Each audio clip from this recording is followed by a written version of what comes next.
오늘 저는 사랑하는 젊은이들에게 이런 제목으로 말씀을 전하겠습니다. 사랑하는 젊은이들에게 잘된다는 그런 잘된다는 그런 사업 설명에 있으면 막 멀리서도 오고, 어느 뉴스를 보니까 외국에서도 잘된다는 아이템을 누군가가 발표한다는 얘기 듣고 왔다는 그런 글을 보았습니다. 뭘 해도 안 되는 시절에 무슨 특별한 아이템이 개발되었는데 그걸 하면 잘 된다, 이런 소문으로 사람들이 몰려드는 것입니다. 유명하다는 편입학원에 새벽부터 막 줄을 섰다는 그런 기사를 본 적이 있습니다. 수년 전의 이야기이긴 합니다만, 아주 유명한 편입학원, 그 학원에 등록을 해서 공부를 하면 내가 가고 싶은 대학에 2학년 혹은 3학년에 편입할 수 있다. 굉장히 편입에 그런 능력이 있는 학원이다. 혹시 학원 이름 알아요?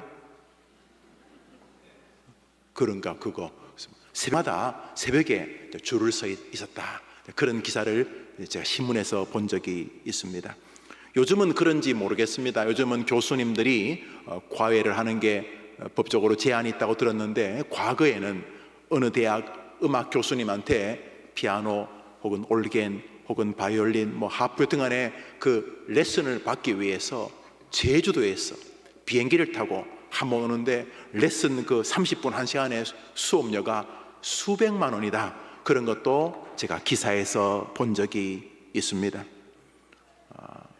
사업 발표회에 사람이 모여든다든지 혹은 유명한 편입학원에 줄을 선다든지 그 학원에 들어가기 위해서, 또 유명한 어느 대학 교수님에게 그 몇십 분 레슨을 받기 위해서 그 멀리서 날아온다든지 하는 그런 모든 내용은 동일한 주제를 하나 가지고 있습니다. 그 뭡니까? 한번 따라합시다. 고수여. 고수 알죠? 하수 말고 고수여. 한번 따라해봐요. 고수여, 한 수 가르쳐 주십시오. 그 말입니다. 고수여, 한 수 가르쳐 주십시오. 그 이야기입니다. 제가 말했죠. 올로 목사님 살아계실 때 이제 일산에 갔을 때 어른께서 김 목사, 내가 좀 잘 먹는 게 있어. 뭡니까? 누룽지탕이라 그래서 큰 골프장 아래 누룽지탕을 파는 집이 있었어요. 그래 갔더니 정말 사람들이 그 큰 식당을 가득 채우고 줄을 서 있었어요. 이야, 특이하다 싶었는데 훗날 우리 교회 성도님 가운데 그런 거 하면 좋겠다는 생각이 들어서 알아보러 갔더니 세상에 보름인가 열흘인가 그 레슨이 아니고 뭐라 하더라, 그것도 레슨이라 그러지? 그 누룽지에다가 해물 집어넣는, 그 해물에다 누룽지를 넣었나, 누룽지에다 해물을 넣었나, 하여튼간에 그 해물 누룽지탕을 가르치는데 싸게 해서 1억 원을 교육비로 내라고 그러는 거예요. 여러분 별로 놀라지도 않죠? 여러분은 그러니까 다 뭐예요? 한 수 가르쳐 주십시오 하는 것입니다. 오늘 저녁에는, 금요일 저녁에 제가 잘 하지 않는 몇 가지 예화를 들어 설명하려고 합니다. 그것은 오직 청년들을 위한 것이고, 이곳에 있는 청년들과 혹은 영상으로 이 설교를 들을 청년들, 그리고 아직 몸은 60, 70이지만 마음은 청년이어서 무언가를 도전하고 싶은 우리 성도들을 향한 마음을 이 저녁에 전달하려는 것입니다. 먼저 성경에는 인생을 바꾼 고수들의 이야기로 가득합니다. 분명히 하수이거나 하수도 아니고 그냥 사라져버릴, 그냥 왔다가 먼지처럼 사라져버릴 것 같은 인생이었는데 고수의 반열에 선 인물들이 정말 많습니다. 아니, 어떤 면에서는 하수들의 고수되는 이야기라고 해도 과언이 아닙니다. 우선 우리가 잘 아는 다윗입니다. 우리 유명한 시편 23편 읽어봅시다. 시작. 여호와는 나의 목자시니 내게 부족함이 없으리로다. 주께서 내 원수의 목전에서 내게 상을 사려주시고 기름을 내 머리에 부으셨으니 내 잔이 넘치나이다. 우리는 다윗이 얼마나 위대한지 잘 압니다. 이 다윗을 모르고는 사실은 성경을 해석하기 어려워요. 다윗의 후손으로 예수님이 온다는 게 도대체 무슨 말이야 그게? 예수님은 성령님으로 잉태한 거잖아. 그런데 다윗의 후손으로 온다는 건 무엇인가? 예수님의 육신의 아버지라고 해야 될까요? 마리아의 남편 요셉이 범다윗 후손이고 마리아도 범다윗 유다 후손이었습니다. 그러니까 예수 그리스도의 오심에 다윗은 굉장히 중요한 인물이었다는 걸 느낄 수 있지 않습니까? 다윗의 조상에 아브라함이 있는데 사람들은 예수님 보고 아브라함의 자손이여 이렇게 부르지 않았습니다. 물론 한두 번 그렇게 불렀습니다만 그것은 다윗을 언급하기 위함입니다. 다윗의 후손이 야곱이지 않습니까? 성경에서 언제 예수님을 야곱의 후손이여라고 부릅니까? 안 부르, 혹시 이삭의 후손이라고 부르는 거 봤습니까? 다윗의 자식이 솔로몬입니다. 다윗, 솔로몬, 이렇게 르호보암 쭉에 성경에서 르호보암의 후손이여, 솔로몬의 후손이여 이렇게 안 부르지 않습니까? 다윗의 후손이라고 부릅니다. 하나님이 애써 다윗에게 우리의 마음이 있기를 바라시는 것이라고 보아야 할 것입니다. 그러니까 다윗을 잘 이해 안 하면 성경에서 그리스도를 이해하는데 장애가 있을 만큼 굉장히 중요한 인물입니다. 성경에서 가장 많은 분량을 차지하고 있는 성경이 시편인데 그 시편의 최대 저자가 다윗 아닙니까?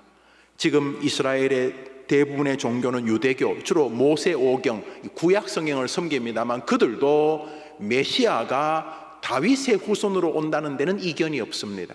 우리는 예수님이 그분이라는 걸 알지만은 그들은 예수님도 예레미야나 이사야 같은 선지자 중에 한 명이라고 생각을 합니다. 그러나 그들도 메시아는 다윗의 후손으로 오는 것을 압니다. 성경이 그렇게 말하기 때문에.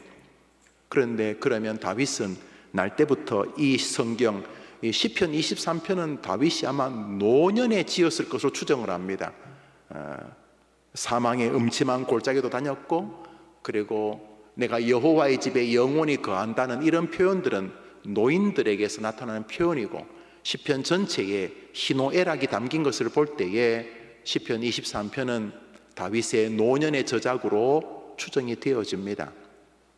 그러면 다윗은 어릴 때부터 이 시편을 지을 때까지 늘 이렇게 행복하기만 했겠습니까? 늘 원수의 목전에서 밥상을 차려주시고 칭찬해 주시고 격려해 주시고 늘 그렇게 탄탄대로의 인생, 하는 것마다 다 성공적인 삶을 살았겠습니까? 가는 곳마다 다 사람들이 박수치면서 칭찬받고 인정받는 삶만 살았겠습니까? 목사님, 지금 우리에게 격려를 하시겠다는데 포인트가 좀 잘못됐습니다. 아니, 다윗하고 우리하고 비교가 됩니까? 됩니다. 왜 되냐 하면 다윗의 초기의 시편 27편이 이렇게 말하기 때문입니다. 읽읍시다. 시작. 지금도 부모님이 자기를 버렸다고 생각하는 사람들 있죠? 아침밥도 안 해주시다니, 용돈도 인상해 주시 않으시다니, 뭐 이러면서 말이 안 되죠. 특별한 경우가 아니면 부모는 끝까지 자식을 지키려고 합니다. 정말 최선을 다해서, 정말 최선을 다해서 자식을 도와주려고 하며, 여러분 부모님이 그러실 것입니다. 저도 자식이 있으니까 마찬가지입니다. 최선을 다해서. 그런데 다윗은 뭐라 그럽니까? 내 부모는 나를 버렸었다라고 말합니다. 그게 언젠지는 정확히 모릅니다. 그런데 추정은 가능합니다. 다윗이 어릴 때 형들은 막 학교 다니고 서울대 다니고 이렇게 하는데 다윗은 그냥 양치라 그랬어요. 여러분 이해하시죠? 여기 연세 드신 분 가운데 오빠나 혹은 큰언니 혹은 동생, 남동생은 서울에 공부시키러 보내고 여러분들은 미싱 돌린 그런 세대 아닙니까? 아닌가요? 미싱 세대 아닙니까? 그렇구만요. 그러나 여러분 조금 윗세대들은 지금 제 말 이해합니다. 우리 집은 너희 오빠가 사는 길밖에 없다. 그 너희 남동생이 높은 자리 가는 길밖에 없다. 그래서 우골탑이라서 소 팔고 집 팔고 해서 그냥 큰아들에게 혹은 하여튼 아들, 둘째 아들, 셋째 아들에게 거기다 몰빵 그리고 누나들, 언니들 혹은 밑에 동생들은 전부 다 농사 짓고 아니면 뭐 어디 서울 가가지고 어디 대구 가가지고 부산 가서 막 이렇게 미식 놀리고 그래서 그 돈 3분의 1, 2분의 1은 또 공부하는 서울서 공부하고 있는 유학한 그 동생에게 오빠에게 보낸 거 그거 우리 세대 아닙니까? 이 집도 아마 그랬던 것 같아요. 엘리압이 큰형이 아주 든든했나 보죠. 그래 형들에게 첫째, 둘째, 셋째에게 다 주고 다윗이 아마 여덟째 아들로 막내로 보이는데 너는 양 치라 그래서 양을 치고 있었어요. 솔로몬이 이세 다윗의 아버지한테 내가 가서 너희 아들 중에 한 명에게 하나님이 기름 부어 임금으로 세우라. 이게 무슨 뭐 5급 공무원도 아니고 고시 패스 이런 수준이 아니고 임금. 이 시대 대통령도 임금 아니죠. 뭐 대통령도 뭐 야유하고 뭐 이 새끼 저 새끼 하는데 그 시대 임금이 그건 뭐 법이 네 아들 중에 한 명을 임금 세우겠다고 했는데 아버지가 다윗을 안 불렀어요. 아마 아버지 생각에는 니는 네 형들보다 못하다 생각한 것 같아요. 그래서 아버지도 안 불렀어. 그 이후에 그 형들이 다윗을 대하는 태도를 볼 때에 다윗이 집안에서 그렇게 뭐 엄청 사랑을 받은 것으로 보이지 않아요. 그러나 그 외에 우리는 모르죠. 성경에서 찾아보기 어려우니까. 그러나 분명한 것은 다윗의 생에서 부모가 자기를 버리는 것 같은 시절이 있었다는 거예요. 이거 보통 참혹스러운 거 아닙니다. 부모가 자기를 버렸다는 상처 때문에 헤매는 청년들 많아요. 제가 청년부를 아주 오래 했어요. 사실 지금도 마음엔 청년들이 있는데 청년들하고 상담을 하면 부모에 대한 마음에 고통 있는 사람 정말 많아요.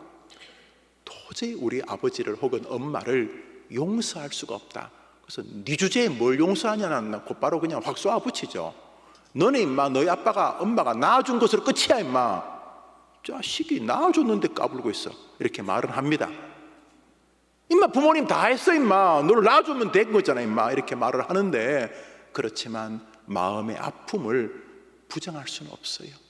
아니 다른 사람이 미워해도 마음이 힘든데 친부모가 자기를 버리면 그게 쉽게 없어지겠습니까?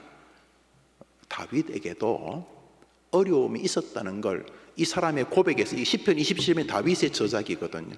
거기다가 다윗은 정말로 되도 않는 인간들이 굉장히 이렇게 핍박을 해서 사울 피해서 수십 년 도망 다니지, 이번에는 또 자기가 낳은 친아들 압살롬 피해 도망 다니지, 또 신하가 배신하지.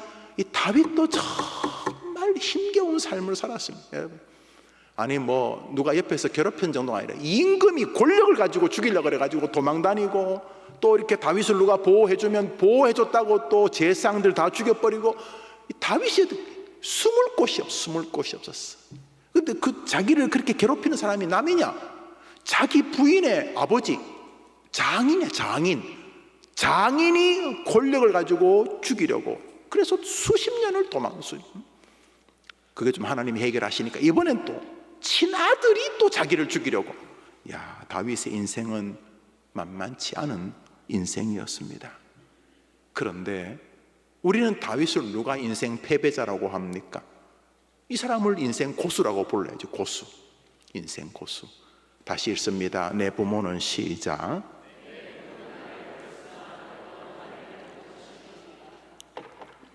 부모는 내게 좀 어려움을 줬지만은 누구는 나에게 힘이 되었다고 말합니다. 그게 누굽니까?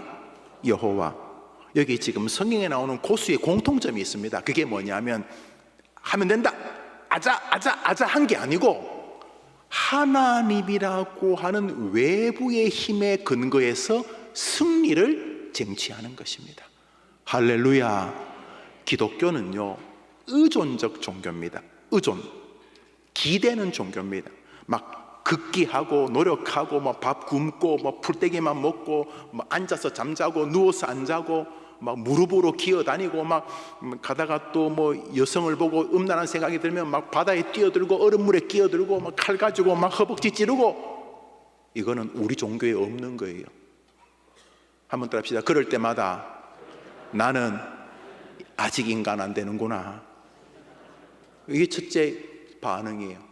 그래서 따라합시다. 그래서 나에게는 오늘도 하나님의 도움이 필요합니다. 이게 기독교라고 믿으면 아멘 해보세요. 여러분, 기도가 이제 좀 기도할 텐데 여러분이 막 울고불고 하는 게 나쁜 건 아니에요. 그거 좋은 거예요. 정직한 거예요. 그렇지만 기도는 여러분이 울고불고에 달린 게 아니에요. 그러면 그래 끝내버리지 뭐. 울도 주님 이 눈물을 보십시오 끝 하고 일어나죠. 그렇게 안 하죠. 울고불고 한다면 뭐라 그래요? 주님 이 모든 절규와 간구를 뭐라 그래요? 예수님의 이름으로 기도합니다. 그 무슨 말이에요? 예수 보고 봐달라는 거예요. 믿으면 아멘 해봐요. 기독교는 애시당초 의존적 종교입니다. 의존적. 믿음이 좋다는 게 어제보다 내가 좀 더 나은 인간이 되는 게 아니고 어제보다 오늘 더 하나님을 의지하는 사람이 되는 것입니다. 그렇게 살기를, 그렇게 죽어가기를, 그렇게 당신에게 오기를 주님이 원하시는 것입니다. 언젠지는 모르겠습니다. 부모가 그를 버렸다는 참혹한 경험을 하게 되었는지. 그렇지만 성경에 다윗만 어려웠던 것이 아닙니다. 요셉이 얼마나 어려웠습니까? 그 아버지 야곱은 얼마나 어려웠습니까? 우물 파는 대로 빼앗기던 그 아버지 이삭은 얼마나 어려웠습니까? 베드로는 쉬웠습니까? 바울은 쉬웠습니까? 이 세상에 어려움이 없던 믿음의 선배들을 성경에서 찾을 수가 있습니까, 여러분? 창세기부터 요한계시록까지, 이 사람은 날 때부터 죽을 때까지 아주 고매하고도 거룩하고도 흠이 없고 문제가 없고 행복하고 평안하고 은총만 누렸던 사람 보셨습니까? 저는 못 봤습니다. 그러므로 고난이나 고통이 있는 것을 이상하게 이길 수는 없는 것입니다. 그러면 그 믿음의 사람들은 어떻게 인생을 승리로 이끌었습니까? 부모라는 것은 모든 인간관계의 최고의 끈적거리는 정점입니다. 다른 사람은 버려도 부모는 끝까지 지켜줍니다. 그런데 부모는 버릴지 몰라도 여호와는 나를 떠나지 않는 줄 믿습니다. 요게 믿음의 고수인 것입니다. 이사야서를 읽습니다. 시작. 두려워하지 말라. 놀라지 말라. 내가 너를 굳세게 하리라.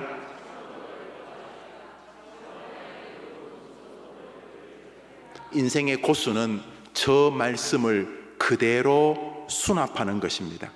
기독교의 고수는 저 말씀 앞에 비굴해지는 것입니다. 굴복하시는 것입니다. 그 앞에 여러분의 의견을 내려놓는 것입니다. 두려워 말라. 나 여호와가 너와 함께 하겠나라는 말 앞에 진짜요? 언제요? 그러지 않는 것입니다. 느낌은 주님이 멀리 계신 것 좀 같은데, 주님은 나를 도와주지 않는 것처럼 보이지만은 하나님이 거짓말할 뿐이 아니기 때문에 믿음이라는 것은 저 말 앞에 굴복하는 것입니다. 예, 맞습니다. 여호와는 나와 함께 하신다고 약속하셨으니 지금도 함께 하시는 분인 줄 믿습니다. 정확히 말하면 저 말씀 앞에 제가 굴복합니다 라는 게 믿음입니다. 내가 하나님이 함께하는 느낌이 있느냐 없느냐는 두 번째 문제입니다. 하나님이 두려워 말라. 나 여호와가 너와 함께 하겠노라. 놀라지 말라. 어떤 일을 봐도 너무 놀라지는 마라. 내가 너의 하나님이 되어 주겠노라 라고 하는 말씀 앞에 여러분의 감정 따위를 내려놓는 것이 믿음입니다. 의심은 드는데 안 믿어질 거는 같아. 상황이 보니까 뭐 사람들이 그렇게 자꾸 하는 거 보니까 아닌 거는 같아. 그건 내 느낌이고, 하나님의 말씀은 내 느낌보다 더 진리인 줄 믿습니다 라는 게 신앙이고, 그것이 바른 굴복인 것이죠. 그러니까 개혁교회는 오직 말씀에 굴복하는 것입니다. 여러분 죽어보셨어요? 안 죽어보셨잖아요. 죽으면 천국 아니면 지옥 가는 줄 믿지요? 그렇지요. 그러면 여러분 어떻게 평안하게 죽을 수 있을 것 같습니까? 덕을 많이 쌓고 돌아가시면 마지막 날 호흡이 막 목에 걸리면 평안이 올 것 같습니까?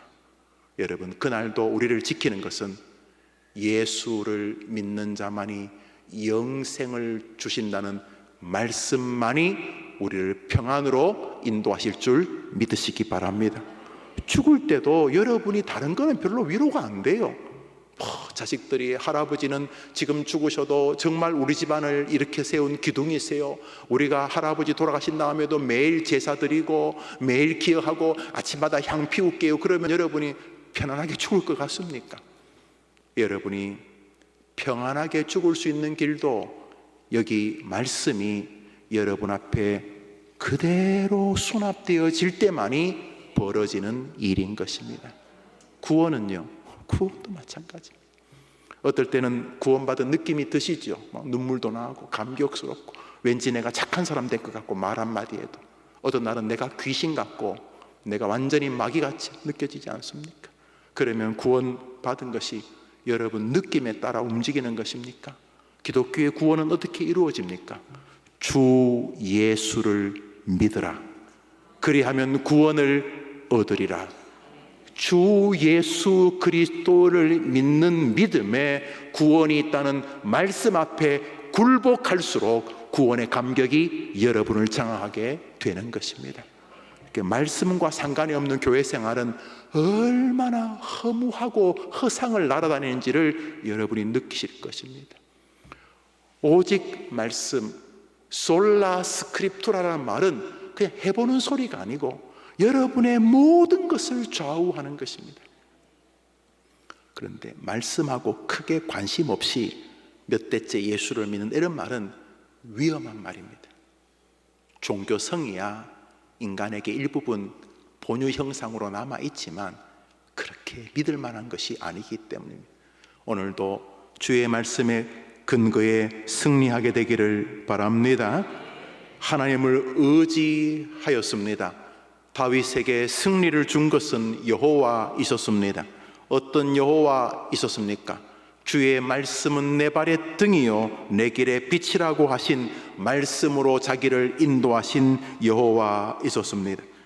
수많은 사람들의 인생에 고통이 다가왔을 때에 그리스도인들은 어떻게 고난을 해결하는가?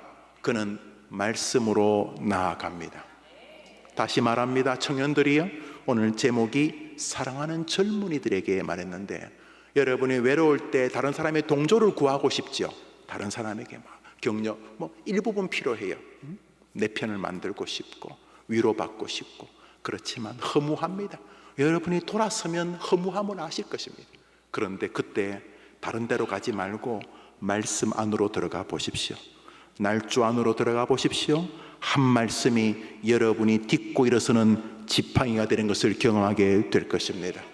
특별히 웨스트민스터 신조가 말하지요. 우리의 인생이 강건하며 믿음의 구원의 체험은 어떻게 일어나는가? 성경의 낭독, 특별히 설교를 통해 그런 일이 일어난다.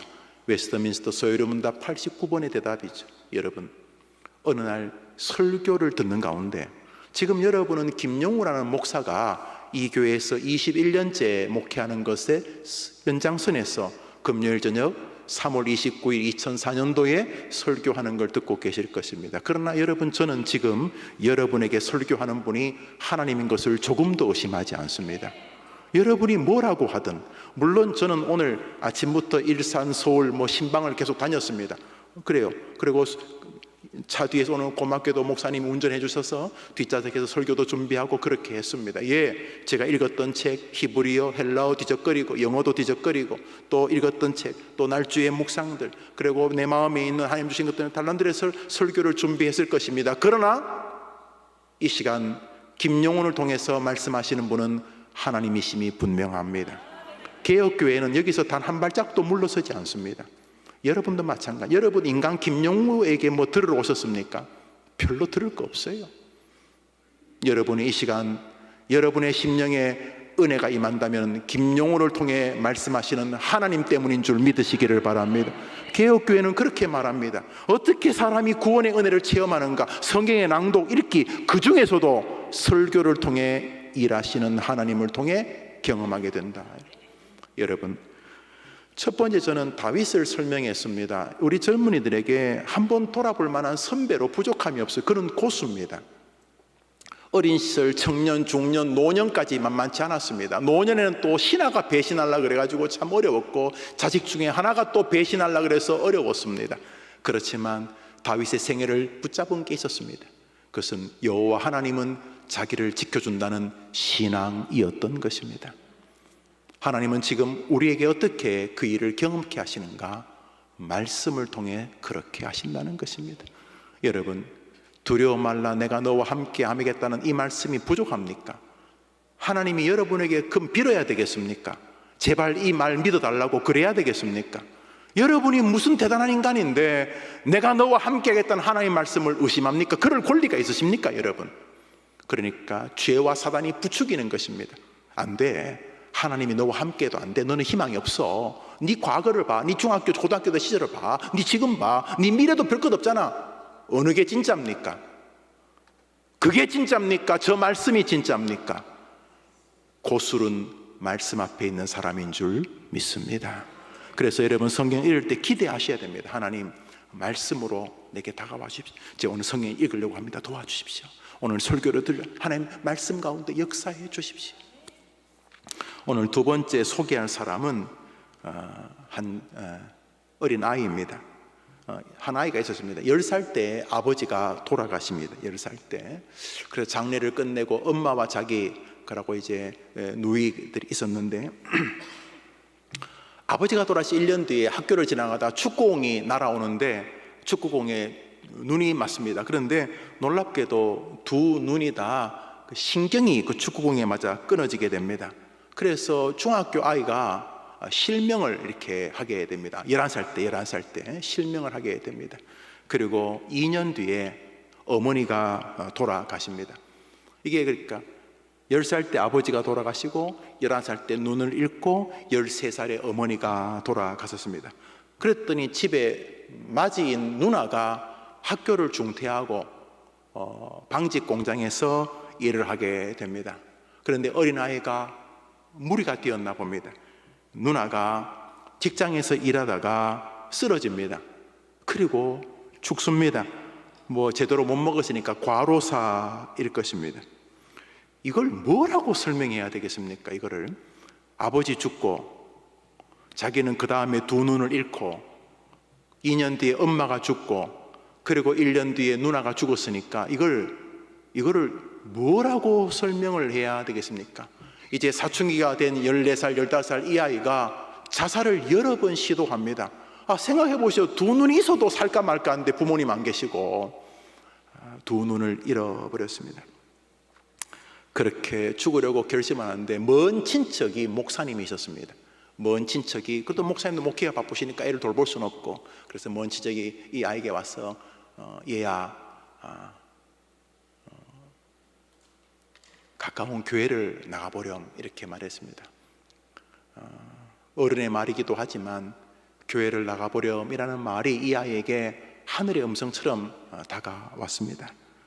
이 아이가 교회를 나갔는데 그날 말씀을 주시는 목사님을 통해 하나님이 전능하시다는 것을 듣게 됩니다. 이건 우리 늘 듣는 거잖아요. 전능하신 하나님 노래도 많이 하고, 전능이 뭡니까? 못할 것이 없다는 말 아닙니까? 할렐루야. 이 아이 이름이 영우입니다. 영우. 뻥치고 있네. 강영우입니다. 강영우 박사. 여러분 강영우 이야기는 아실 겁니다. 빛은 내 가슴에를 비롯한 수많은 책을 썼는데 이분이 그 실명이 되고 교회를 가면서 하고 싶은 일이 공부가 되었습니다. 나같이 앞을 못 보는 사람들을 위해서 무언가를 하고 싶어졌다는 마음이 막 밀려오니까 공부가 하고 싶어졌습니다.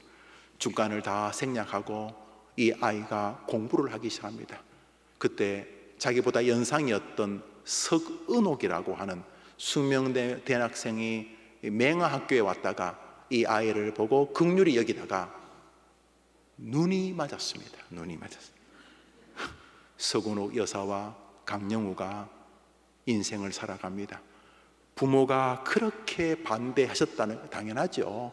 나이도 어리고 앞이 안 보이는, 앞을 못 보는 소경과 자기 딸이 결혼한다는 걸 동의를 할 수 없었기 때문에, 그래서 힘겨운 시절은 없지 않았지만 최선을 다해 연세대를 공부하고 있을 때에 미국에서 장학생으로 이 아이를 불러줍니다. 3년 만에 일리노이 대학에서 석사 과정을 마치고 놀랍게 3년 만에 석박사 과정을 끝내게 됩니다. 믿어지지 않는 일이 벌어졌습니다.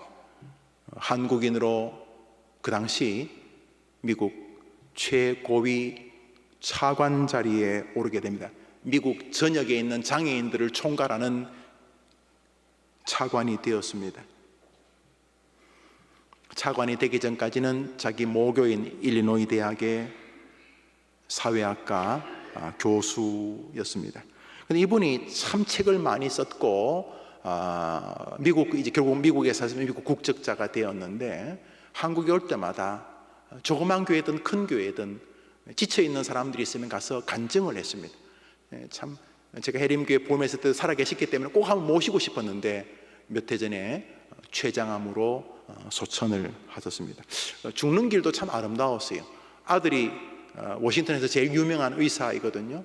또 중에 하나가 미국 오바마 정권의 차관을 지냈던 또 아들이 또 하나 있고, 그런데 췌장암이라는 것을 알게 되고 치료하는 것이 좀 어렵다는 얘기 듣고 치료를 멈추면서 쓴 글이 있으면 인터넷에 참 찾아보세요.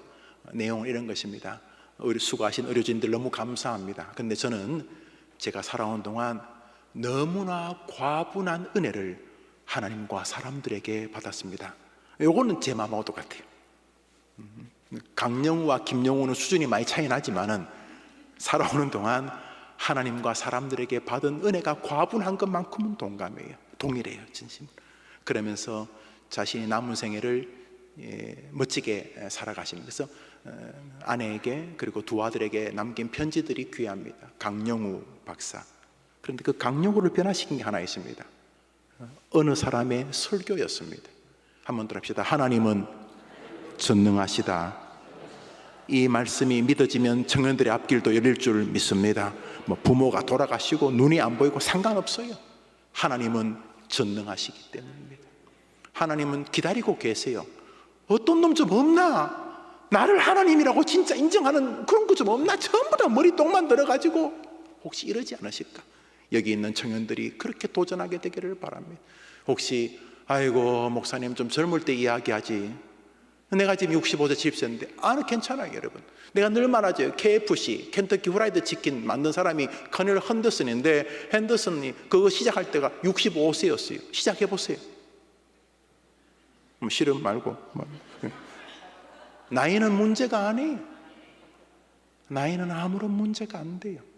우리 하나님은 전능하신 분이시고, 우리 나이라는 게 하나님 앞에 무슨 의미가 있겠습니까? 오늘 읽었던 본문을 한번 읽습니다. 이사야서 53장입니다. 읽읍시다. 시작. 그가 찔림은, 그가 상함은,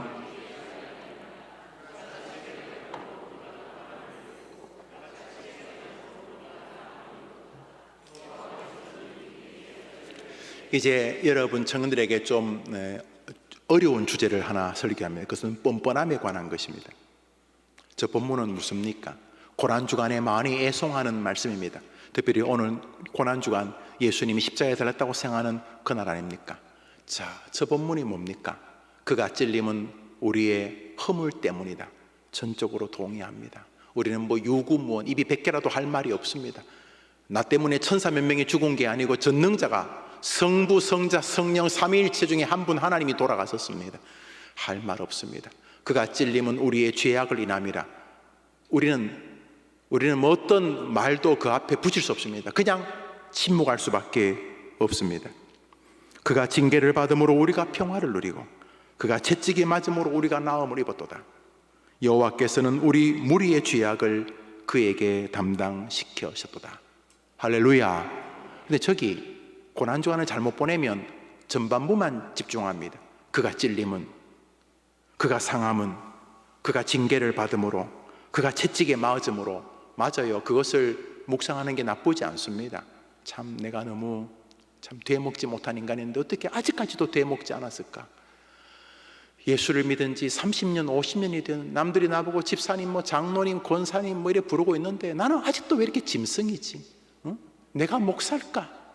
이건 좋은 거예요. 그러나 그건 1절입니다. 그건 전반부, 후반전이 있습니다. 한번 더 합시다. 그가 찔림은 우리의 허물이 나며 그가 채찍에 맞음으로 나음을 입었도다. 한번 더 합시다. 나음을 누가 입었다는 거예요? 누가요? 누가요? 우리는 예수님의 고난으로 인해서 새로운 패스워드가 생겼습니다. 우리는 세상을 통과하는 새로운 암호가 하나 생겼고, 우리는 세상을 살아는 또 다른 주민등록증 같은 것이 생겼습니다. 그것은 하나님 앞에서 우리가 죄 용서를 받은 하나님의 자녀가 되었다는 사실입니다.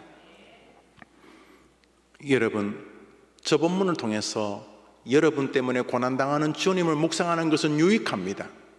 동시에 여러분이 바른 개혁교회의 성도라면 저 본문을 통해서 평화와 회복과 나음을 입은 변화된 하나님의 자녀로 자기를 인정하는 것도 굉장히 중요한 일입니다. 여러분이 한심스러우실 겁니다. 남들하고 있을 때는 믿음이 있어 보이지만 홀로 있을 때는 거의 짐승 수준이라는 느낌 때문에 그러실 것입니다. 저도 그렇습니다. 여러분도 그러실 것입니다. 그래서 늘 그가 찔림에 마음이 있습니다. 그가 상함에 거기에 마음이 있습니다. 좋은 일입니다. 그런데 말이에요, 결론이 뭡니까? 결론은 그가, 우리 예수님이 저렇게 고초를 당하지 않고는 우리가 구원을 받을 길이 없었던 것입니다. 그래서 주님이 우리를 하나님의 자녀로 건지려고 죽으신 것입니다. 그러면 지금 여러분의 신분은 뭡니까? 그것은 예수님의 희생으로 치유와 회복을 얻은 하나님의 백성의 일원이라는 것입니다. 여러분이 지옥 갈 허물을 예수님이 해결하셨다고 믿는 이 밤이 되기를 바라는 것입니다. 거기 우리의 갈등이 존재합니다. 하나님 아들이신 그리스도께서 하신 희생이 여전히 내게 온전치 못함의 모습과 어울리지 않는 갈등을 주기 때문입니다. 정직한 것입니다. 예수님이 죽으셔서 나의 허물을 다 덮어가시고 예수님이 채찍에 맞음으로 내가 지옥 갈 모든 병에서 나음을 입어서 새로운 사람이 되었지만은 여전히 부실한 모습 속에서 괴로워하는 것은 정상적인 것입니다. 그러나 백날 괴로워해봐야 예수님이 십자가에서 죽으신 능력은 훼손되지 않는 줄 믿으시기 바랍니다. 기독교의 참회는, 구원받은 자의 참회는 구원받기 전에 사람들의 참회와 전혀 다른 질입니다. 여기서 중요한 것은 여러분이 구원받았느냐의 문제입니다. 여러분이 예수님께서 행하신 일을 이 성경 말씀에 그대로 굴복하느냐는 것입니다. 계속 예수님이 채찍에 맞고 나를 위해 십자가에 죽으셔서 구원받은 것 같아. 그렇지만 난 아직도 부족해. 여러분은 계속 여러분이 이 말씀을 평가하는 자리에 있으시려고 하는 것이죠. 그것은 근거는 여러분의 됨됨이를 재료로 삼아서 내가 날 보니 참 한심스럽다. 그래서 엄마는 권사님이고 아버지는 집사님이고 목사님인데 장로님인데 나는 아직도 구원받은 것 같지 않아. 뭐 일부분 정직한 것입니다. 그렇지만 악한 것이죠. 왜 악한 것입니까? 하나님의 말씀 앞에 굴복하지 않으시는 것이죠. 그가 찔림은 너를 구원하기 위함이라는 저 말씀에 복종하지 않는 것이죠. 말씀을 우습게 여기는 거죠. 겨우 되도 않는 자신의 감정과 정서, 자신이 생각하는 윤리와 도덕 가치관에 근거해서 성경을 비아냥거리는 것이죠. 저는 그 사람에게 구원이 있다고 생각하지 않습니다. 그 사람은 예수님을 믿지 않으니까요. 그렇지만 저의 꿈은 이것입니다. 우리에게 어린아이로부터 성경 말씀을 믿는 것입니다. 자신의 구원은 자신의 느낌에 달린 것이 아니라 말씀에 달렸다고 굴복하는 것입니다. 기도하는 이유가 지성이면 감천해서 기도하는 게 아닙니다. 기도하는 이유는 구하라 그리하면 주실 것이라고 성경에 약속이 있기 때문에 기도하는 것입니다. 할렐루야. 이제 젊은이들에게 말합니다. 젊은이들이 자기 자신이 예수님의 희생으로 치료된 인간이라는 사실을 여러분이 고백하는 것은 여러분이 성경을 대하는 태도와 연관되어 있음을 기억하셔야 하는 것입니다. 이제 여러분들이 성공하기 위해서 마인드 컨트롤을 백날 해봐야 안 되실 것입니다. 그런데 이것을 붙잡으면 변화됩니다. 히브리서 10장을 읽습니다. 읽읍시다. 시작.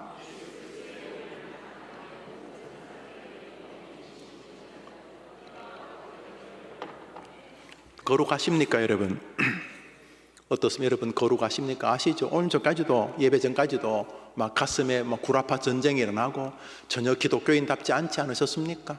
그래서 이 구절이 거의 구름처럼 들리지 않습니까? 이거는 바울이나 누군지는 모르지만 히브리서 저자 정도가 하는 말 같지 않습니까? 그런데 성경이 뭐라고 합니까? 여러분이 거룩한 것은 여러분이 극기를 하거나 여러분이 도덕에 뛰어난 자질에 도착해서라고 말하지 않습니다. 청년들이요, 하나님은 여러분을 예수 그리스도의 희생을 통해 예수님만이 나를 구원하는 믿음을 가지고 그 말씀을 순종으로 받을 때 여러분을 거룩하다고 인정하기로 작정하셨다는 사실입니다. 여러분, 이것은 너무 중요한 것입니다. 그러므로 여러분이 여러분의 실력으로 더 나은 거룩한 사람으로 하나님께 보이려는 모든 행위는 가증스럽습니다. 그러면 십자가에 죽을 리가 없죠. 예수님 열심히 거룩해라, 조금 더 거룩해라, 애를 써봐라 그러겠죠. 그래서 우리는 오늘도 말씀 앞에 고개를 숙이는 것입니다. 그리고 감격해야 하는 것입니다. 나 같은 죄인을 구하기 위하여 예수의 희생밖에는 길이 없었기 때문에 예수를 죽이시고 내 모든 죄를 도말하시고 나를 기꺼이 천국에 들어갈, 천국은 죄가 있으면 안 되니까, 머리털 하나 죄만 있어도 못 가니까, 그래서 예수에게 모든 걸 덮어 씌우고 영우 죄는 예수가 해결했다 하고 나를 거룩하게 보시겠다는 믿음이 성경의 굴복으로 이루어진 줄 믿음하면 아멘 해보십시오. 여러분, 다윗을 변화시킨 것도 바로 그 하나님이었고, 지금 제가 말씀드린 강영우라고 하는 이 사람을 변화시킨, 이 강영우 박사를 변화시킨 것도 하나님의 말씀이었습니다. I can do it 하면 된다, 할 수 있다, 안 된다니까 여러분. 기독교는 그런 거 아는 바가 없어요. 물론 그런 식으로 목회를 하는 분도 계시지만 그 거짓말이에요 여러분. 안 되잖아요 여러분. 지치고 힘들 때마다 주님 말씀 붙잡으면, 주님 말씀 앞에 꿇으면, 주님 말씀 앞에 고개를 숙이면, 십자가에서 나를 위해 죽으셨다는 예수님은 그 말씀을 바라보면서 인자가 온 것은 많은 사람들의 생명을 구원하기 위해 자기를 대속의 제물로 주기 위함이라 하고 십자가에 들은 예수님을 그 말씀을 통해 바라보면 그 예수가 한 일 때문에 여러분의 구원이 이루어지게 된다는 사실입니다. 베드로전서 2장을 읽읍시다. 시작. 친히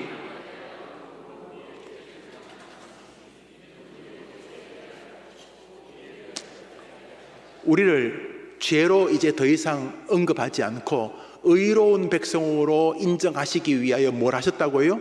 친히 나무에 달려 죽으셨다고. 누가요? 그런데도 안 된다면 어떡할까요 여러분? 우리 청년들, 그런데도 여러분이 기가 막힌 인생이고 나는 아무것도 안 되고 나는 패배자고 나는 이기루 인간이고 이번 생은 포기해야 되고 이렇게 하면, 그러면 이 성경 구절과 여러분의 생각을 어떻게 연결할 수가 있습니까? 노래 부르고 찬양하고 기타 치고 그렇게는 하겠지만은 돌아서면 거짓일 것 아닙니까? 뭘 아무것도 못할 것 아닙니까? 그런데 여러분의 신분을 다시 한번 뻔뻔스럽게 점검해 보십시오. 너무 부족하고 지금도 너무 황당하지만, 그러나 하나님은 나를 사랑하셔서 예수님까지 죽이면서 당신의 자녀로 만드신 나는 하나님의 백성이다. 그것 가지고 아르바이트도 하고 구두도 닦고 취직도 하고 공부도 하십시오. 사람도 대하고. 나는 여전히 부족하지만 하나님이 사랑하셔서 예수를 죽이면서 건진 하나님의 자녀다. 이것이 소경이 공부해서 세상을 주도하는 인물이 되게 하는 힘이고, 그렇게 기가 막힌 부모까지 버린 다윗을 하나님의 사람으로 만드는 비결이었던 것입니다.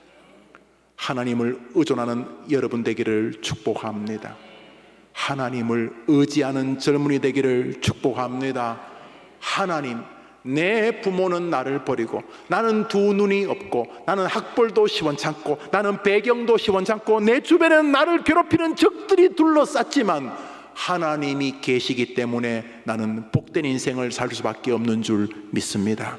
여러분의 실력이 뭔지, 여러분이 영어를, 수학을 얼마나 잘하는지, 여러분이 기술이 어떤지 저는 잘 몰라요. 상관없어요. 여러분이 눈이 안 보여도 아무 상관없어요.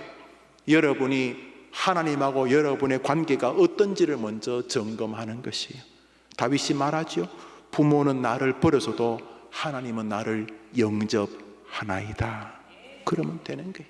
세상이 나를 아무리 바보처럼 대해도 하나님은 나를, 자기 아들 예수를 죽이시면서까지 나를 자녀로 삼아주신 나는 하나님의 백성입니다 라고 하는 정신으로 출근하십시오. 그 정신으로 사람을 대하십시오. 그 정신으로 내가 하나님 자녀답은지 공부하십시오. 내가 하나님 자녀다운지 여러분이 여러분에게 있는 시간들을 바라보십시오. 인생 고수들은 이렇게 하나님이 하신 일에 자기를 자꾸 갖다 붙입니다. 하수들은 자꾸 자기에게 몰입합니다. 내가 괜찮은 사람이냐, 저 인간보다 내가 못한 게 뭐냐, 뭐 내가 그랬으면, 그러지 않았으면, 억울하다, 뭐 끊임없이 자기에게 예민합니다. 눈을 빼서 자기를 날마다 심층 탐구합니다. 참, 내가 얼마나 한심한 인간인가. 눈을 빼서 주를 보라 빼지는 말고 눈을 들어 주님과 여러분 관계를 정리하면 청년들에게 기회가 올 줄 믿습니다. 또 한 사람의 이야기를 오늘 하려고 합니다. 여러분 평소에 하는 설교가 아닌 것을 느끼실 것입니다. 초등학교를 졸업했는데 제가 이분은 우리 계속 마음에는 있습니다. 뭐 제가 이 교회를 은퇴할 때까지 할 수 있을지 안 할지는 잘 모르겠어요. 어떤 분이 좋은 땅을 주셔서 어떻게 하실지는 모르겠는데 기도는 제가 하고 있어요. 그래서 좋은 요양병원, 좋은 요양시설, 우리 어른들, 뭐 나도 늙어가니까 기도를 하고 있어요. 그래서 이렇게 좋은 요양 뭐 병원이나 좋은 병원 시설을 누가 했다 그러면 제가 이제 자료도 찾아보고 또 방문도 해보고 이제 기도하는 거죠. 뭐 기도하는 건 내 자유니까. 그래서 제가 어떤 병원을 보게 되는데 이제 그 병원의 설립자의 이야기를 듣게 되었어요. 내용은 이렇습니다. 학벌이 초등학교 졸업입니다. 그 뒤에 뭐 야간 공부를 하셨습니다만 초등학교를 졸업하고 영등포의 페인트 공장에서 들어가 이제 일을 하며 페인트 도장에 사람 부르면 가서 벽에 페인트 칠해주는 그런 회사에서 일을 합니다. 김종복이라는 사람입니다. 여러 해 동안 일해서 25가지 그 공장에서 일을 했는데 초반 7, 8년은 월급을 못 받았습니다. 옛날에는 그냥 먹여만 줘도 되는가 봐. 먹여만. 옛날에 그 집에 메이드라 그래요. 식모라 그러죠. 옛날에 메이드는 월급을 안 주는 메이드도 많았어요. 그냥 입 하나 든다고 가난한 집에 딸 데려와서 그냥 뭐 같이 먹고 살고 주로 집에서 허드렛 일하고 그러다가 때가 되면 시집 보내주고 뭐 그랬던 것 같아요. 이분이 그랬는데 25이 됐을 때 그 회사가 망해버렸어요. 그래서 어떻게 할까 하다가 배운 게 페인트 칠하는 것밖에 없으니까 그래서 그 일을 자기가 또 조그만 공장을 차려서 페인트 이렇게 주워서 이렇게 모아가지고 그렇게 시작을 하게 됩니다. 그래서 초반 1년 동안 열심히 빚을 내가지고 했는데 망했습니다. 회복이 불가능한 뭐 공사주도 못 받기도 하고 막 그래서 도저히 이 25, 6살 된 젊은 청년이 이걸 회복이 불가능. 그래서 26살 때 그냥 죽어야 되겠다. 아버지가 11살 때 돌아가셔가지고 이 사람도 시골에서 올라왔는데 길이 없다 그래가지고 죽으려고 그랬는데 마음을 정했나 했잖아요. 이 사람이 계획성이 있는 사람이에요. 계획성이. 그러니까 3월 29일 날 저녁 9시 30분에 여기 미사 다리에서 떨어져야지. 그런데 그날 어떻게 보니까 8시였어. 죽기 전에 1시간 반 남았잖아요. 9시 반을 계획했으니까. 책에 써놨어요. 이 글에 써놨어요. 그래서 이분이 시간 맞춰서 이제 그날이 이제 죽기 좋은 날이 좋은 날이었는지 이분이 날을 받아두고는 시간이 좀 남아가지고 죽기 전에 옆에 교회가 있어서 그래도 혹시나 싶어서 이제 교회를 들어갔어요. 교회를. 이게 이제 이 사람의 인생을 바꿉니다. 교회를 딱 이제 죽기 전에 이제 들어갔는데 그날 목사님이 설교하시는데 이렇게 설교하셨다고 합니다. 한번 더 합시다. 하나님이 도와주면 되지. 여러분 한번 시작. 근데 그게 천둥 번개처럼 이 김종복이라는 이 젊은이 마음을 흔듭니다. 오늘 이제 1시간 반 뒤에 이제 뛰어내려 죽을 생각인데, 하나님이면 되지, 죽어야지. 하나님이면 되지, 죽어야지. 하나님 좀, 이렇게 하염없이 눈물을 흘리는데 안에서 꿈틀거리는 게 있습니다. 같은 내용이죠. 하나님은 전능하신 분이시다. 이 아이가 돌아섭니다. 돌아서서 사람들에게 사발통문을 돌리면서 조금만 더 기회를 달라 그러면서 일하기 시작합니다. 몇 주 뒤부터 일거리가 몰려들기 시작해서 그 애는 추석 명절까지, 추석에도 고향에 못 내려가고 일할 만큼 일거리가 많았고 수주의 빚을 거의 다 갚게 되었습니다. 그런 동안 이 아이 마음에 신앙이 생기기 시작했습니다. 몇 해 뒤에 IMF가 났고, 그래서 또 회사는 어려워졌지만 상관없었습니다. 자기 말에 의하면 상관없었다. 왜냐하면 하나님이면 되지라는 마음이 내 마음을 붙잡았기 때문이다. 주식회사 풍산이라는 회사 뭐 잘 모릅니다. 저는 이 회사는 모르고, 이 회사가 몇 년 전에 병원을 하나 세웠다 그래서 그 병원을 내가 서치하다가 보게 된 것입니다. 좋은 기독교인으로 보여집니다. 이제 장로님이라고 하시던데, 죽으려던 아이를 살리는 것이 놀랍게도 수천 년 다윗하고 똑같습니다. 내 부모는 나를 버리고 돈은 나를 버리고 세상은 나를 버려도 하나님은 나를 영접해 주실 줄 믿습니다. 안 변합니다, 여러분. 하나님 꿈도 꾸지 마십시오. 하나님 변할 리가 없습니다. 눈이 안 보이는 시각장애인이든, 뭐 부모님이 다 죽었든, 뭐 부모가 나를 버리든, 뭐 자살 일보 직전이든 하나님이 개입하시면 되는 줄 믿습니다. 목사님, 불만이 있습니다. 무슨 불만인데 왜 다 예를 남자들만 듭니까?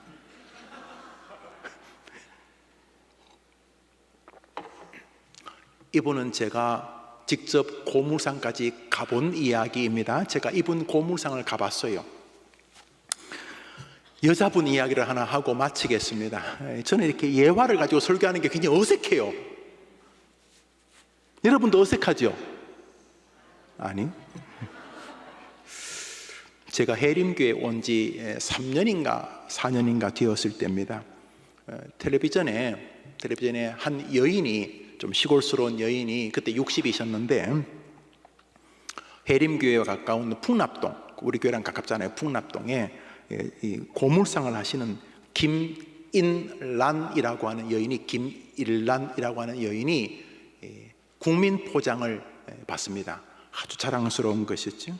지금은 살아계시면 살아계시 75세쯤 됐을 걸로 압니다. 지금 고물상이 없어졌던 것 같은데, 이분이 어릴 때부터 청각장애였습니다. 그래서 이분도 초등학교를 졸업하고 먹고 살아야 싶어서 서울에 와서 미용을, 귀는 안 들려도 우리가 보통 좀 좋지 못한 귀머거리라 그랬어요. 얼마나 참 어려웠겠어요. 귀는 안 보여도 이발은 할 수 있으니까 미용을 배웠습니다. 그러다가 처지가 비슷한 고물상을 하는 남편을 만나게 됩니다. 결혼하게 됩니다. 금실이 좋았는지 아이를 넷을 낳게 됩니다.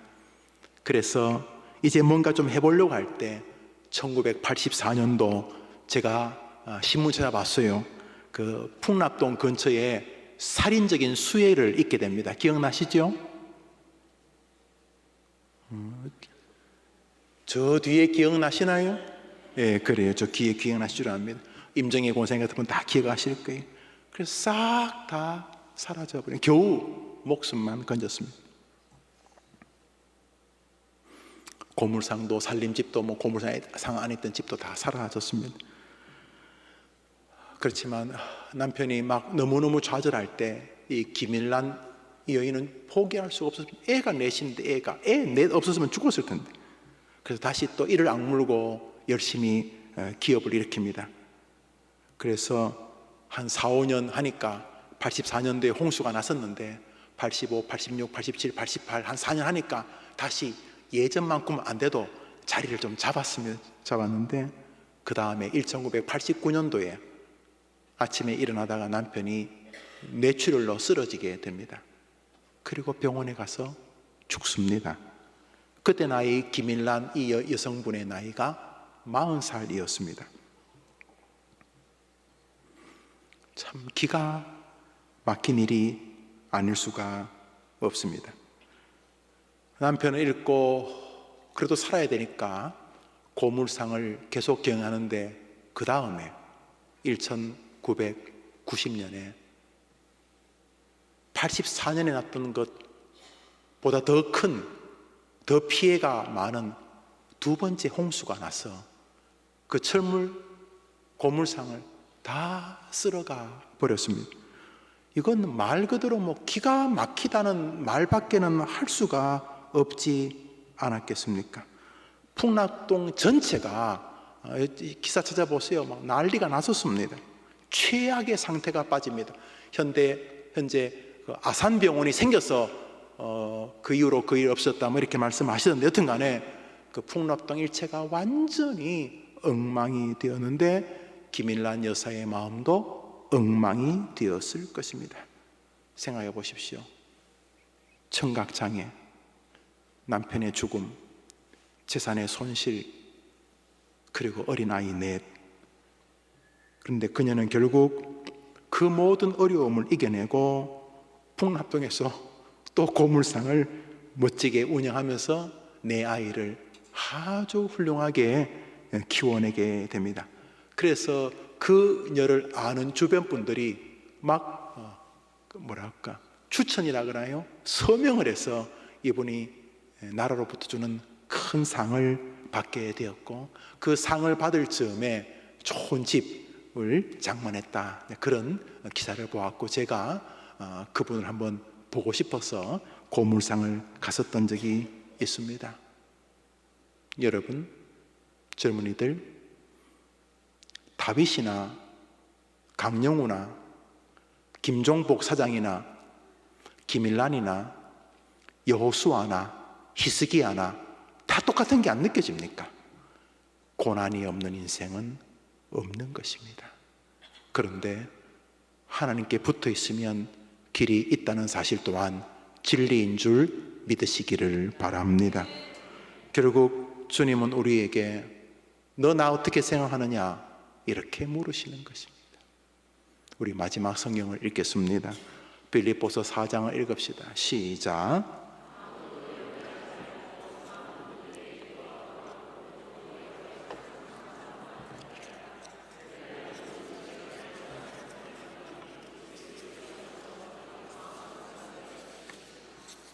여러분 앞에 여러 가지 어려움거리가 있을 것입니다.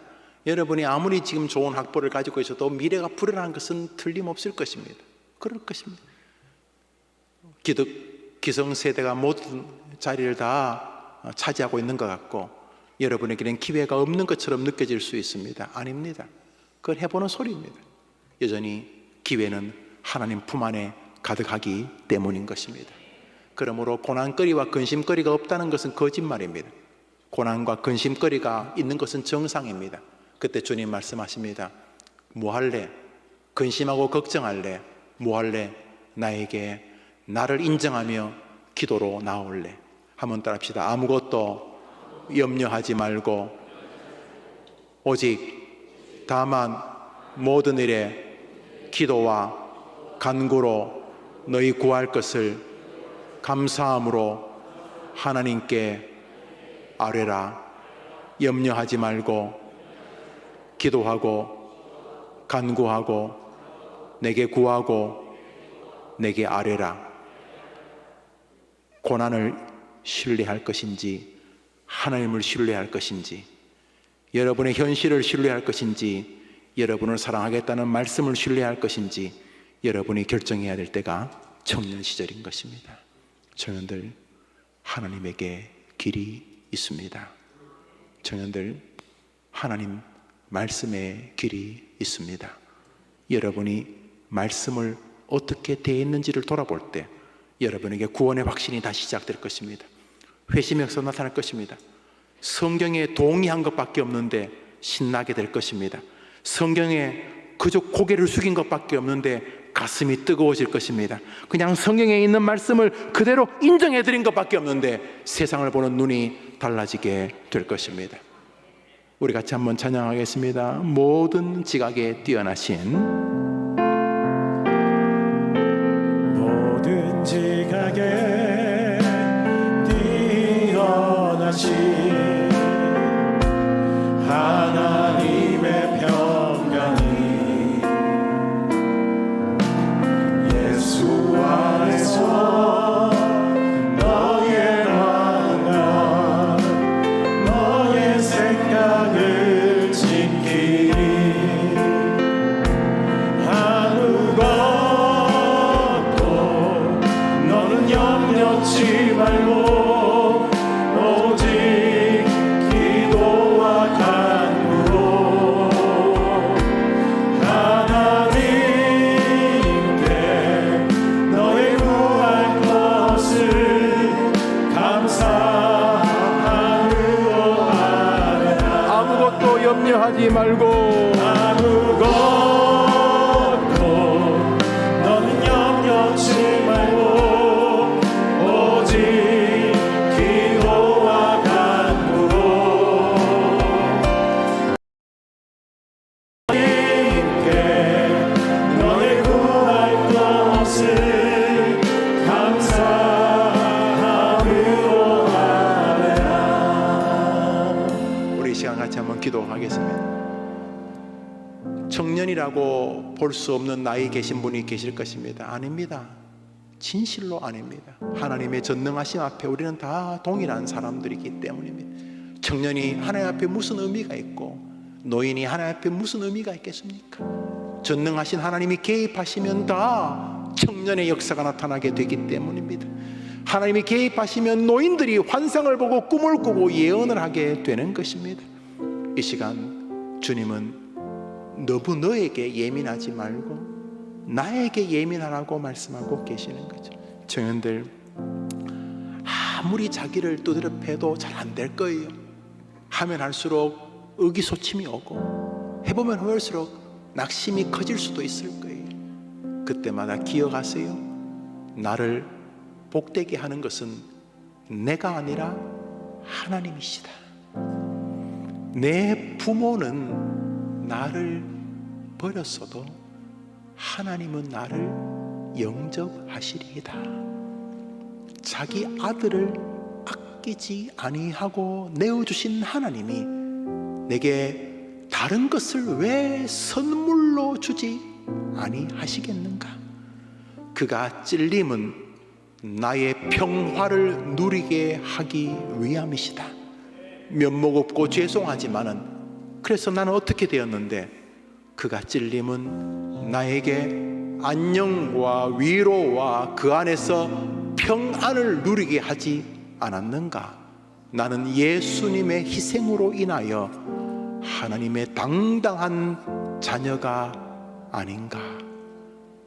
그 하나님의 백성다움 기상이 내게 있는 것인가?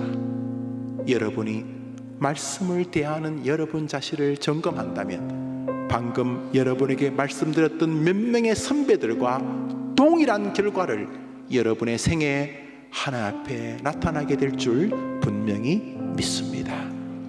여러분은 소경은 아니잖아요. 여러분 앞보잖아요. 여러분은 청각장애인은 아니잖아요. 왜 안 된다는 것입니까? 다윗의 하나님이 그들의 하나님이었는데 여러분의 하나님과 그분의 하나님이 똑같은데 여러분은 왜 안 된다는 것입니까? 도대체 무슨 근거로 그렇게 좌절하시는 것입니까? 누가 여러분의 낙심을 정당화시켜 준 것입니까? 이 시간 모든 지각에 뛰어난, 모든 능력에 뛰어난 하나님께서 요구하십니다. 네 걱정 그만하고 내게 기도와 간구로 나의 능력 앞에 고개를 숙여라. 내게 굴복해라. 나에게 도와달라고 해라. 너는 내 자녀가 아니냐? 내가 너를 사랑한다는 사실을 다시 확인해라. 이렇게 말씀하실 때에 이 밤 청년들에게 새 용기와 하나님 주시는 능력이 임하게 되기를 축복합니다. 우리 한 번 더 찬양하고 기도합니다.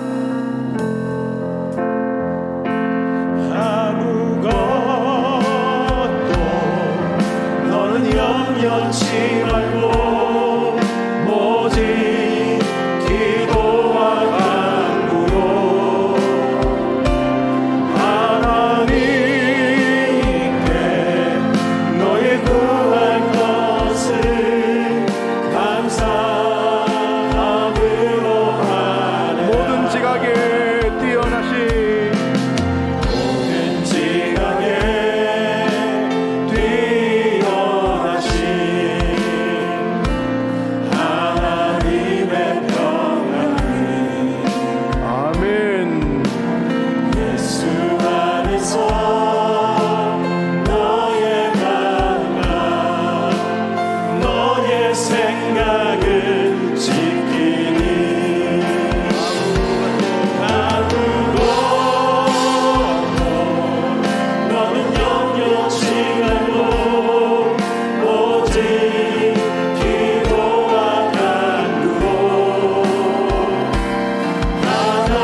시간은 오늘 저녁에 조금 여러분의 긴 기도를 드리려고 합니다. 제가 타종을 할 때까지 오늘 저녁에 오늘 말씀을 기억하시면서 내 부모는 나를 버렸다는 다윗을 한번 생각해 보십시오. 우리 성도들 가운데 가정사가 있는 분이 계시죠. 겉은 멀쩡해 보이는데 가정 이야기만 나오면 주제를 돌리고 싶은, 또 가정 이야기 예민하게 하는 사람하고 다시는 만나고 싶지 않을 만큼 내 부모는 나를 버렸다는 다윗의 이야기를 한번 생각해 보십시오. 여러분 거기 감정을 이입하셔도 괜찮습니다. 10살 때 아버지가, 그 다음에 자기는 두 눈이 실명하고 두의 뒤에는 어머니가, 그 다음에는 누이가 죽었던 강영우의 하나님도 생각해 보셔도 괜찮습니다. 초등학교를 졸업하고 거의 월급도 못 받으면서 25 청년이 뭘 하나 일구어 보려고 했는데 결국 아무것도 못하고 죽으려고 결심하다가 하나님에게는 능력이 있다, 하나님은 못하실 일이 없다, 하나님은 전능하다는 어느 목사의 설교를 들으면서 인생을 새롭게 만든 풍산이라는 회사에 김종복이란 한 장로의 이야기를 여러분 생각해 보십시오. 김일란이라고 하는 어릴 때부터 귀 청각 장애인으로 살고 내 아이를 남겨두고 40살에 남편이 죽었어. 세상에 수많은 손가락질과 비아냥, 귀를 듣지 못한다고 놀림을 받으면서도 결국 그 주변에 어떤 사람도 자랑스럽게 받지 못했던 나라의 표장을 받는 사람들에게 인정받는 한 여인의 인생을 보십시오. 너무 공통적이지 않습니까? 하나님을 의지하는 것입니다. 우리 젊은이들 어차피 인생은 부족합니다. 잘나봐도 부족합니다. 다윗의 능력은 하나님 의존에 있었습니다. 이 시간 같이 기도할 때 우리 성도님들, 청년들을 위해 기도해 주시죠. 자녀들을 위해 기도하시죠. 여러분을 위해서 기도하십시오. 하나님, 내 문제는 귀가 안 들리는 것도, 눈이 안 보이는 것도, 가정이 어려운 것도, 그런 것들, 학벌도 이런 게 아니었어요. 저의 문제는 하나님의 말씀, 하나님이 그 엄청나게 기록해두어진 약속을 별로 신뢰하지 않았기 때문입니다. 어느 것 하나 말씀 앞에 굴복한 것이 없습니다. 그가 찔림은 나의 평화를 위함이라. 그 평화를 누려야 될 텐데 아직도 그러지 못했습니다. 얼마나 성경에서 수많은 진리를 말했습니까? 하나님을 사랑하고 사람을 사랑하라고 얼마나 말했습니까? 그런데 하나님 사람 사랑을 했습니까? 오늘도 내 본성에 충실하지 않았습니까? 오늘 이 시간 내가 하나님 앞에 내 자신을 돌아봅니다. 내가 이 시대의 다윗이 되기를 원합니다. 이 시대의 강영우가 내가 되기를 원합니다. 김종복이, 김일란이 내가 되기를 원합니다. 하나님, 이 밤에 하나님의 말씀 앞에 전적으로 굴복하는 은혜를 내게 내려 주옵소서. 나를 위하여 예수님이 십자가에 죽었다는 말 앞에 내가 굴복하는 은혜를 주옵소서. 구하라 그리하면 주실 것이라는 말씀 앞에 내가 무릎을 꿇는 은혜를 주시옵소서. 아무것도 염려하지 말고 너는 오직 모든 일에 기도와 간구로 너희 구할 것을 감사함으로 하나님께 아뢰라. 그리하면 모든 지각에 뛰어난 하나님의 평강이 그리스도에 안에서 너희 마음과 생각을 지킨다는 말씀 앞에 내가 이견을 멈추고 순종하는 믿음을 주시옵소서. 주여, 나의 남은 생애를 다윗 하나님 되심처럼 나의 하나님이 되어 주시옵소서. 이제부터 나도 고백하게 하옵소서. 세상이 부모가 아니 모든 것이 나를 버렸으나 나는 하나님이 계시면 충분합니다. 나도 이렇게 말하게 도와주옵소서. 주여, 내게 말씀 앞에 다시금 말씀의 하나님 앞에 내 체험과 경험을 내려놓고 의존의 믿음을 주옵소서. 굴복의 믿음을 주옵소서. 새로운 소망의 삶을 살게 하옵소서. 말씀으로 주장하여 주옵소서. 우리 주여 한번 외치고 기도합시다. 주여! 하나님 아버지, 하나님 아버지, 사랑하는 젊은이들에게 이 시간 기도합니다. 이 밤에 하나님께서 도와주시고 성령만한 자들을 원하는 붙잡아 주시고 역사해 주옵소서. 위로부터 부으시는 은혜 앞에 성도들이 서기를 원하는 하나님 아버지, 여호와가 나의 목자라고 했는데도 나는 왜 부족합니까? 내 부모는 나를 버렸으나 여호와는 나를 영접하리. 주님의 성들이 그렇게 말해. 나는 오늘도 부모를 원망하고 세월을 원망하고 나의 과거를 원망하고 나의 현재를 원망하고 내 능력을 원망하고 나는 원망의 화신입니다. 두려워 말라. 나 여호와가 너와 함께합니다. 놀라지 말라. 나는 너희 하나님이 됨이다. 내가 너를 굳세게 하리라. 참으로 너를 도와주리라. 참으로 나의 의로운 손을 부리라. 아무리 주님이 말씀하셔도 하나님의 은혜 앞에 서지 못하는 우리들을 긍휼히 여겨 주옵소서. 무엇이든지 어디에 있든지 하나님 모든 종 믿음의 길을 걸어가도록 주께서 우리를 도와주시기를 원합니다. 하나님 아버지, 그가 찔림은 우리의 허물, 그가 상함은 우리의 죄악, 그가 징계를 받으면 우리가 평화를 누리고 그가 지치게 맞음으로 우리가 나음을 얻어 주님이 우리에게 은혜를 고백함에도 불구하고 그렇게 살지 못한 우리들을 불쌍히 여주시기를 원합니다. 예수 그리스도의 몸 사람 문의 모든 삶을 영원히 들으시고 인하여 우리가 거룩하게 됨을 얻게 하시기를 원합니다. 하나님 아버지, 예수로 인하여 새로운 삶을 살아가는 것이 믿음의 백성다운 길인데 그렇지 못하고 살았음을 용서해 주옵소서. 예수님이 나무에 달려 그 몸으로 우리의 죄를 담아주시려도 우리를 죄에 대하여 줬고 그에 대한 살게 하려 하시냐. 하나님 아버지, 우리 성도들에게 은혜를 주시기를 원합니다. 주님, 우리 성도들에게 하나님 여호와, 나의 힘이 되신 여호와, 나의 능력이신 여호와, 아버지 하나님, 주님이 우리를 구원하시는 사실 앞에 그려쳐나가지 못하는 것이 주님의 놀라운 은혜가 우리에게 임했다고 말씀을 받아들이지 못하는 것입니다. 오늘도 걱정과 근심에 떨어졌습니다. 오늘도 염려 앞에 떨어졌습니다. 무엇입니다.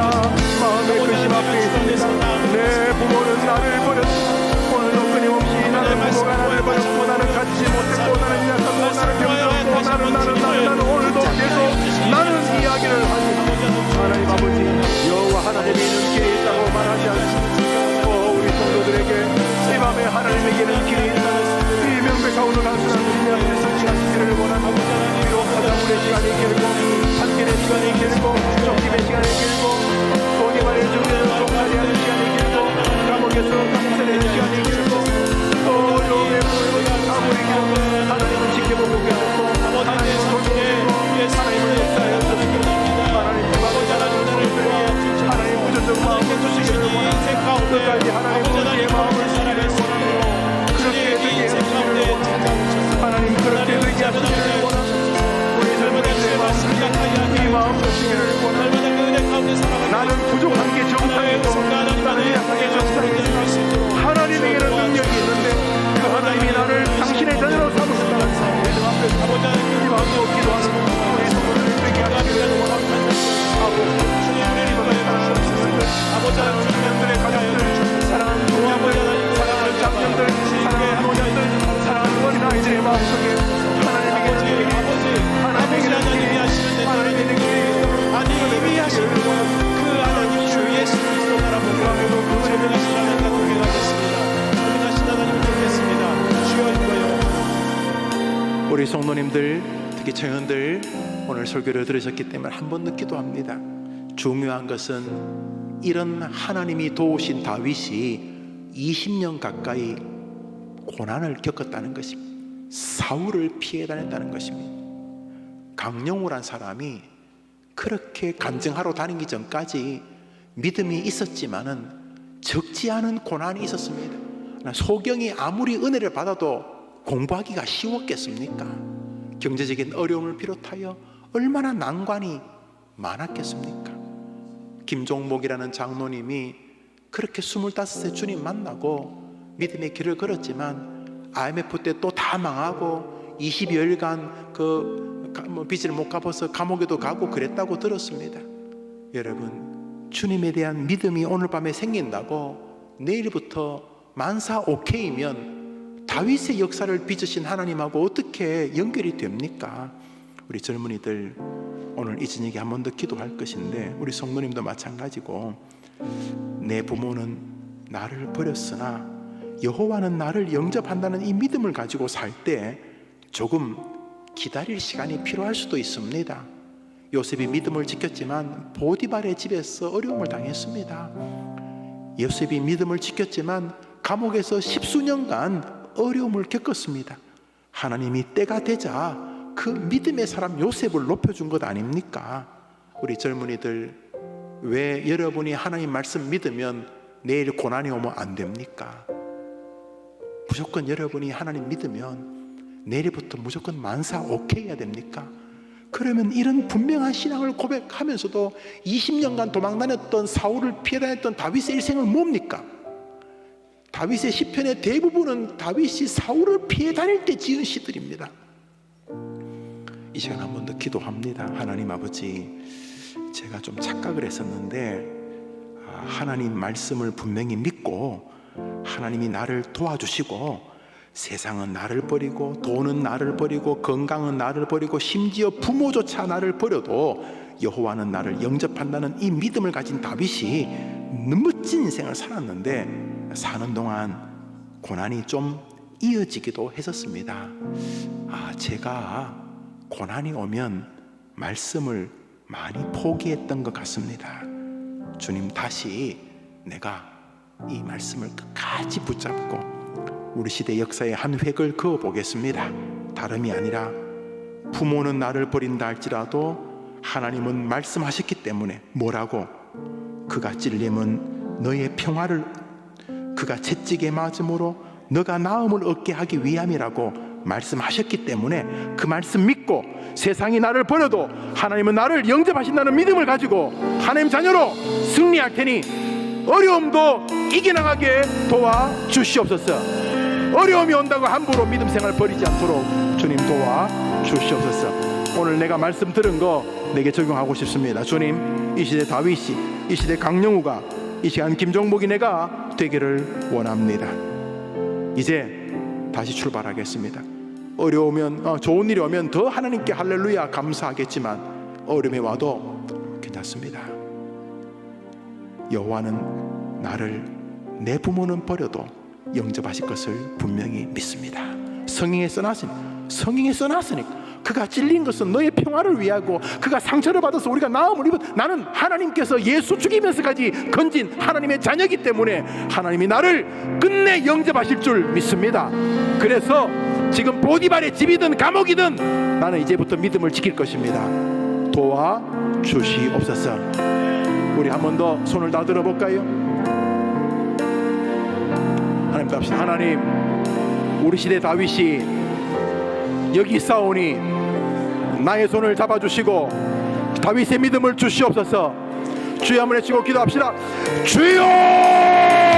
하나님 아버지, 하나님 아버지, 하나님 아버지, 하나님 아버지, 내 부모는 나를 버려도, 내 부모는 나를, 아니 세상이 다 나를 버려도 여호와는 나를 영접하실 줄 믿습니다.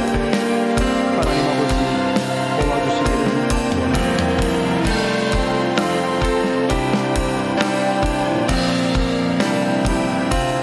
하나님 아버지, 나를 도와주시기를 원합니다.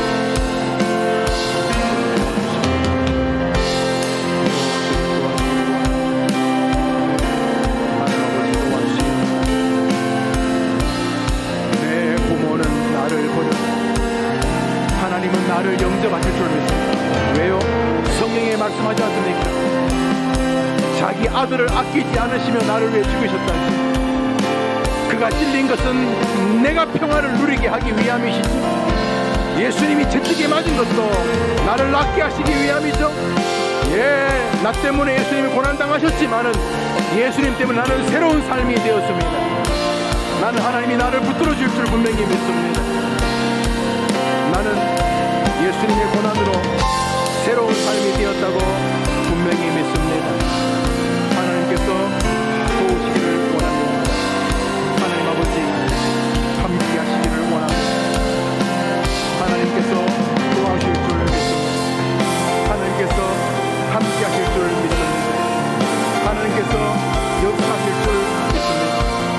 사랑하는 젊은이들에게 그 은혜를 주시기를 원합니다. 그 은혜를 주시기를 원합니다. 계속해서 여러분의 개인의 기도를 드립니다. 자녀를 위해 기도합니다. 질병을 위해 기도합니다. 건강을 위해 기도합니다. 가족을 위해 기도합니다. 여러분의 삶을 놓고 기도합니다.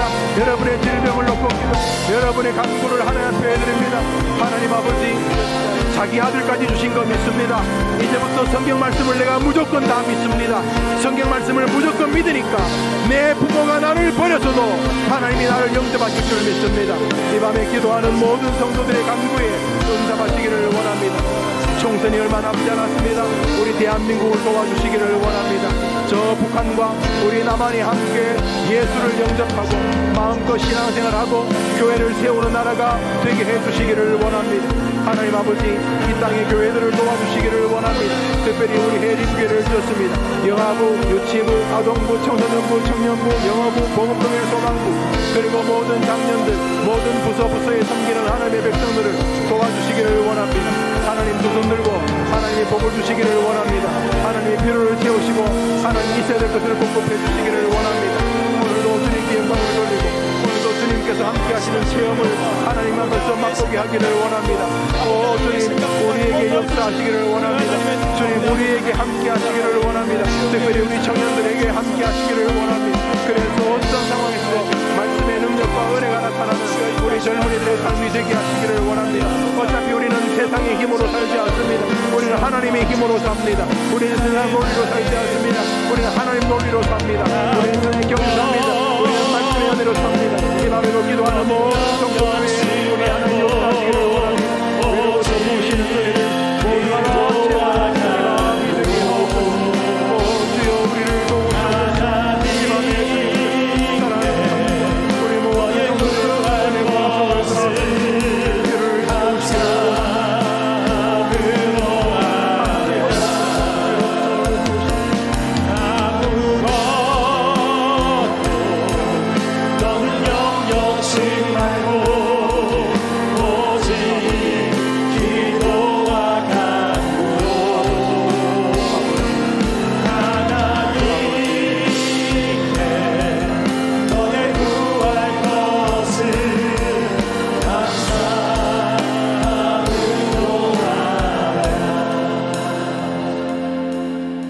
사랑하는 젊은이들, 여러분 한 명이 한 개 교회고 어떤 면에서 여러분 청년들은 우리 조국의 10개 혹은 100개의 교회를 책임질 사람들입니다. 아니, 그런 사람 많습니다.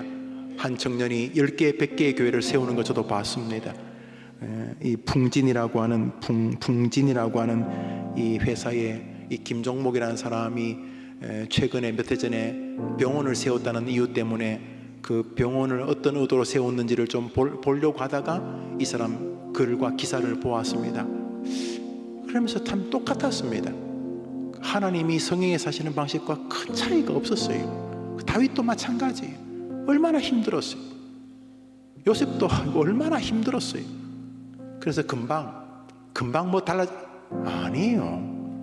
요셉이요, 적게 잡아도 11, 12년은 감옥 생활했습니다.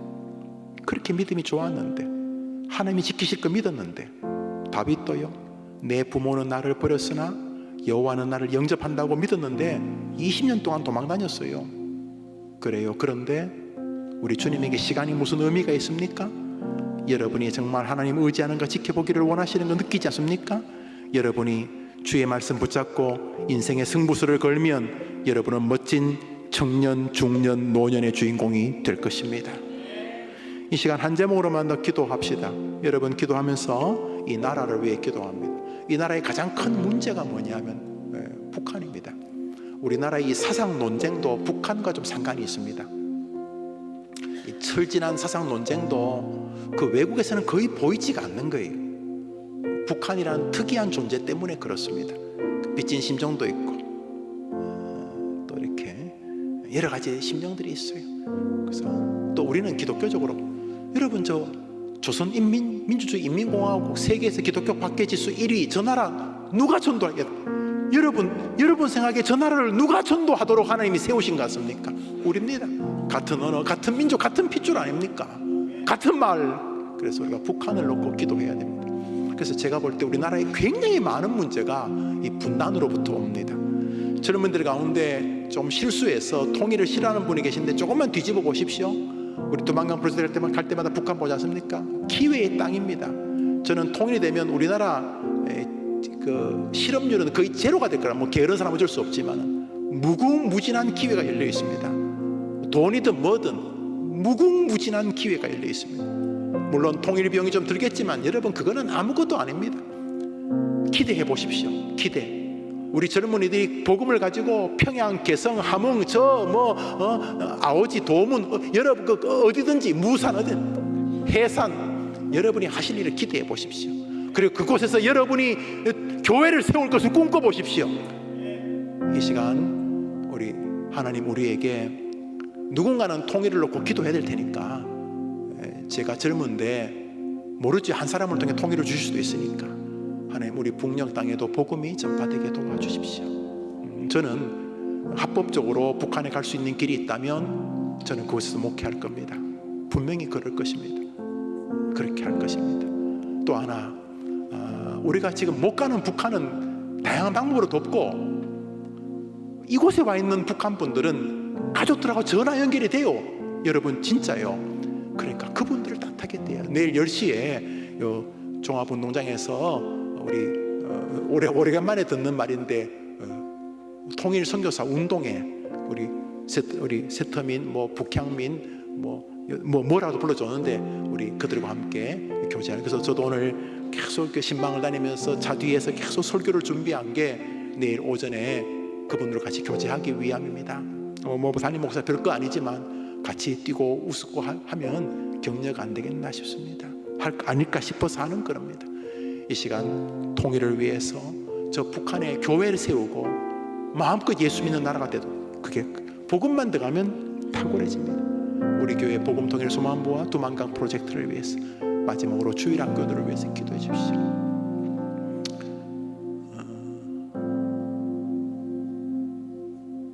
주일학교 아이들이 교회 목사 장로들이 싸우는 거 보여주면 안 됩니다.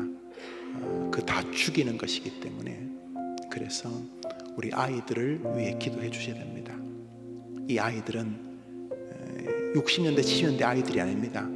교회 주일학교 애들이 줄어들고 있는 시대에 저 아이들은 어쩌면 다음 세대의 마지막 그루터기일지 모릅니다. 저 애들에게 신학과 교리를 가르쳐야 되니까 하나님 저 아이들을 축복해 주십시오 라고 기도합니다. 이제 모두 한번 같이 기도하고 제가 마무리 기도하겠습니다. 다 같이 기도합시다. 하나님 아버지, 우리가 대한민국에 태어나 있습니다. 우리 가운데 누구도 대한민국에 태어나고 싶어서 태어난 사람은 없습니다. 하나님 이곳에 우리를 보내신 것입니다. 뜻이 계셔서 파송한 거 압니다. 태어나 보니까 나라가 분단이 되어 있습니다. 저 북녘 땅 오픈도 선교회 발표 세계 기독교 박기지수 1위, 저 나라에 복음이 전파되도록 도와주시기를 바랍니다.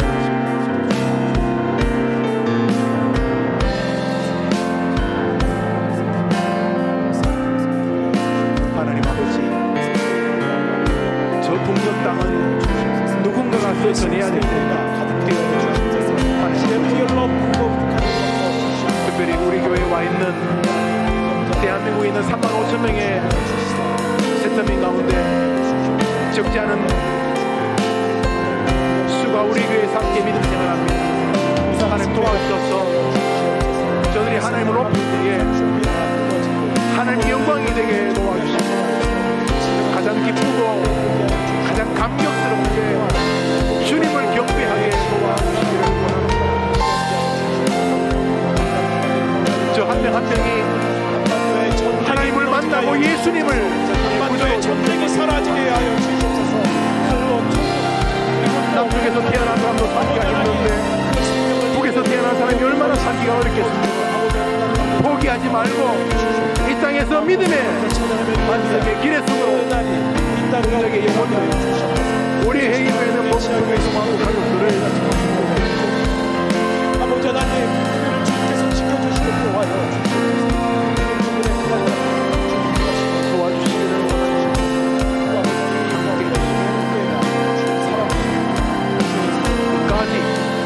끝까지 조합하셔서 주의 모든 백성을